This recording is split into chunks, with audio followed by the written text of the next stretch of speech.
කියලා පිළිගන්නවා smartbrolk YouTube channel එකට. ඉතින් අද අපි කතා කරන්න යන්නේ ගොඩක් අඩු මිලකට ගන්න පුළුවන් වෙබ් කැමරා එකක් ගැන. ඉතින් මේ වෙබ් කැමරා එකේ unboxing එක නම් මම කලින්ම කරා.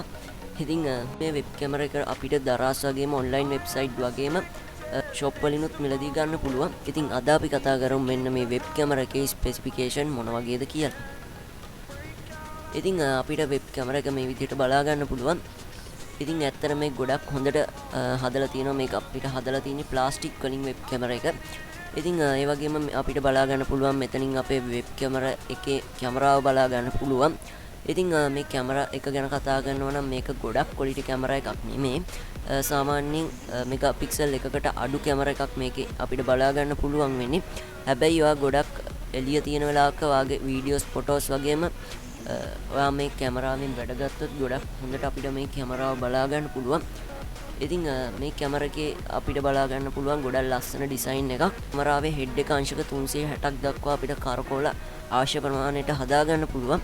ඒ වගේම මේ පහළ තියෙන ස්ටෑන්ඩ් එකත් අපිට කැමති විදිහට ඇඩ්ජස්ට් කරගන්නත් හැකියාව තියෙනවා.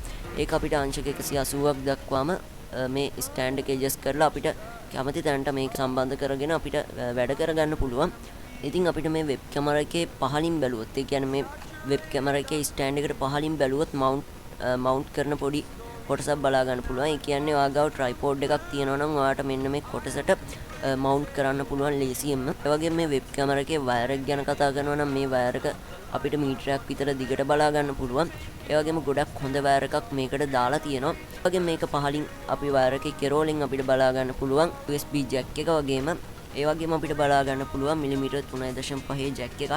ඉතින් මේ USB jack එක කම්පියුටරේට හෝ ලැප්ටොප් එකට ප්ලග් කරාම මේ කැමරාව වැඩ කරනවා. ඉතින් මම නම් දන්නේ මොකටද මේ මිලිමීටර් 3.5 ජැක් එකක් වෙනම දීලා තියෙන්නේ කියලා.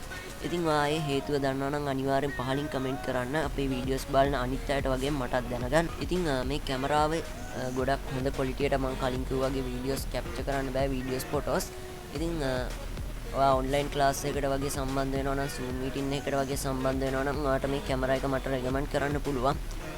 ඉතින් ඒ වගේම අපිට මෙතන කැමරාව මට කියන්න අමතක වෙච්ච පොයින්ට් එකක් තමයි මෙතන අපිට බලා ගන්න පුළුවන් ගොඩක් හොඳට මේගොල්ලෝ මෙතන හදලා තියෙනවා කැඩෙන්නේ නැති වෙන්නේ. ඒ කියන්නේ දැන් මේ වයර් එක දෙකට වෙන් වෙනවානේ USB එකට සහ මේ මිලිමීටර් 3.5 ජැක් එකට.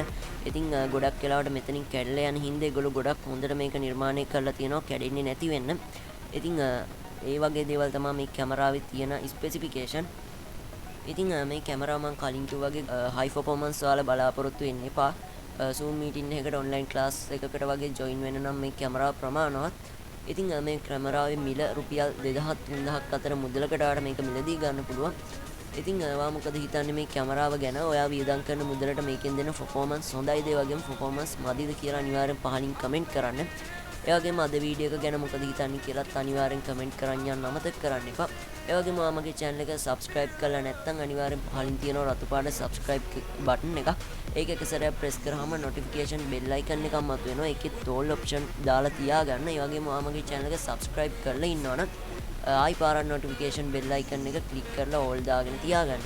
ඒ වගේම මේ වීඩියෝ එක වටිනවා නම් යාළුවෙකුටත් දැනගන්න share කරන්න. ආයිමත් මේ වගේ අලුත්ම වීඩියෝ එකකින් ඉක්මනටම හම්බෙමු.